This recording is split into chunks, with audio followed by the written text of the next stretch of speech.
இங்கு அமைந்திருக்க இந்த பண்பாட்டு சின்னம் தமிழினத்தினுடைய பண்பாட்டின் மரபின் தொடர்ச்சி.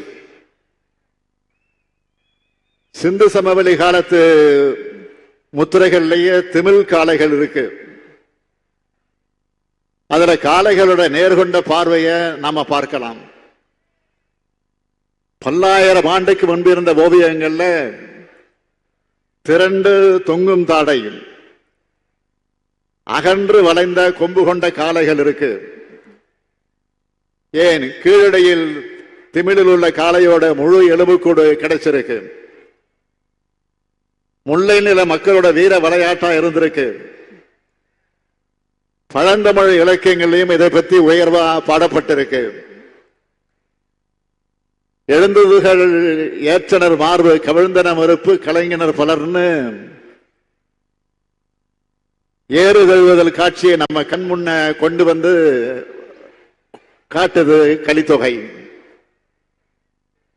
தை மாதம் தொடங்கி பொங்கலுக்காக முதல் 3 நாள் அரசு கருவூலத்தை தவிர மற்ற பொது அலுவலகங்கள்ல மூடணும். பிரிட்டிஷ் ஆட்சி காலத்தில் கவர்னர் அறிவிச்சிருக்கார். தமிழர்களோட பண்பாட்டை சரியாக அறிந்தவர்களாக அந்த காலத்தை கவர்னர்கள் இருந்திருக்கிறாங்க.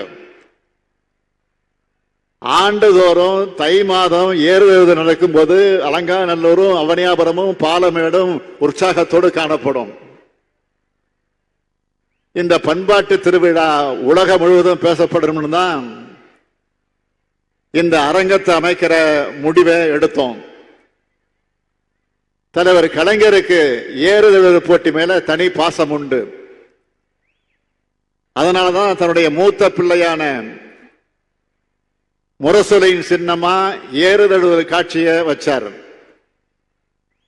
1974ஆம் ஆண்டு ஜனவரி மாதம் சென்னையில ஏறுதழுவு போட்டிகளை நடத்தியவர் கலைஞர்.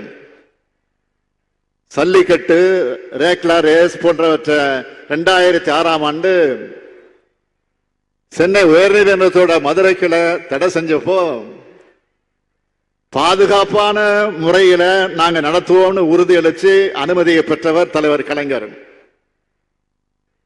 2007ஆம் ஆண்டு உச்சநீதிமன்றம் ஜல்லிக்கட்டுக்கு தடை விதிச்சப்பவும் தடையை நீக்கிறதுக்காக வலுவான வாதங்களை வச்சு வாதாடினதும் போட்டிகள் நடத்தலாம்னு அனுமதியை பெற்றதும் கழக ஆட்சியில் தான். ஆட்சி மாறியதும் 2014ஆம் ஆண்டு ஜல்லிக்கட்டு நடத்த முடியாத சூழல் வந்தது. நம்ம இளைஞர்கள் சேர்ந்து மெரினா தமிழர் புரட்சின்னு சொல்ற அளவுக்கு 2017 மிகப்பெரிய மக்கள் போராட்டம் சென்னை கடற்கரையில நடந்துச்சு. அமைதி வழியில போராடினவங்க மேல வன்முறையை ஏவி கூட்டத்தை கலைச்சி அன்னைக்கு இருந்த அதிமுக ஆட்சி அவங்கள ஆட்டோக்குள்ளேயே வச்சு தீ வச்சு கொளுத்தி அந்த கொடுமையான காட்சியெல்லாம் அப்போ வெளியாச்சு. தமிழ்நாடு முழுக்க நடந்த போராட்டங்களுக்கு அதிமுக ஆட்சி அடிபணிந்தது. அதன் பிறகுதான் மீண்டும் ஏறுதழுவுதல் போட்டியை நடத்துகிற நிலை உருவாச்சு. ஆனாலும் நிரந்தர தீர்வு எட்டப்படல. ஒவ்வொரு ஆண்டும் அனுமதி தரோம்ன்ற பேர்ல ஒன்றிய பாஜக அரசு நாடகம் ஆடுச்சு. ஆனால் உச்ச நீதிமன்றத்தில் வழக்கு நடந்துட்டு தான் இருந்துச்சு. அந்த வழக்கில் ஒன்றிய அரசு உச்ச நீதிமன்றத்தில் என்ன சொன்னது தெரியுமா? ஜல்லிக்கட்டு, மாட்டு வண்டி பந்தயம் உள்ளிட்ட போட்டிகளை நாங்கள் அங்கீகரிக்கவில்லை. மாட்டு வண்டி பந்தயம், ஜல்லிக்கட்டு போட்டியை ஊக்குவிக்கும் திட்டமும் இல்லை. கிராமப்புற வீரர்களை ஊக்குவிக்கும் கேலோ இந்தியா உள்ளிட்ட எந்த திட்டத்தின் கீழும் ஜல்லிக்கட்டு இல்லை என்று தெரிவித்தார்கள் ஒன்றிய அரசு தரப்பில். நமது திராவிட மாடல் அரசு நீதிமன்றத்தில் என்ன சொன்னது?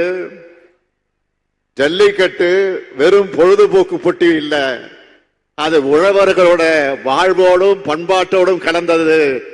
போட்டிகளை பாதுகாப்பாக நடத்துறோம், காளைகளை நமது குடும்பங்கள் கவனத்தோடு வளர்க்கிறோம்னு அழுத்தம் திருத்தமா வாதங்களை வச்சோம். திராவிட மாடல் அரசினுடைய தீவிர முயற்சியால் ஜல்லிக்கட்டு போட்டிகள் நடத்தலாம் என்ற வரலாற்று சிறப்புமிக்க தீர்ப்பை கடந்த ஆண்டு மே மாதம் உச்ச நீதிமன்றத்தில் பெற்றோம். இவ்வளவு தடைகளையும் திமுக அரசு உடைச்சு எறிந்த காரணத்தினாலதான் இன்னைக்கு ஏறுதழுவுதல் போட்டி கம்பீரமாக நடக்குது.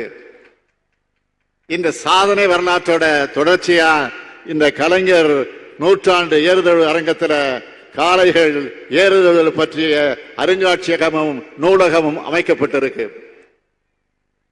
பல நூற்றாண்டுக்கு முந்தைய நூல்களும் ஓவியங்களும் புகைப்படங்களும் இங்கே இருக்கு.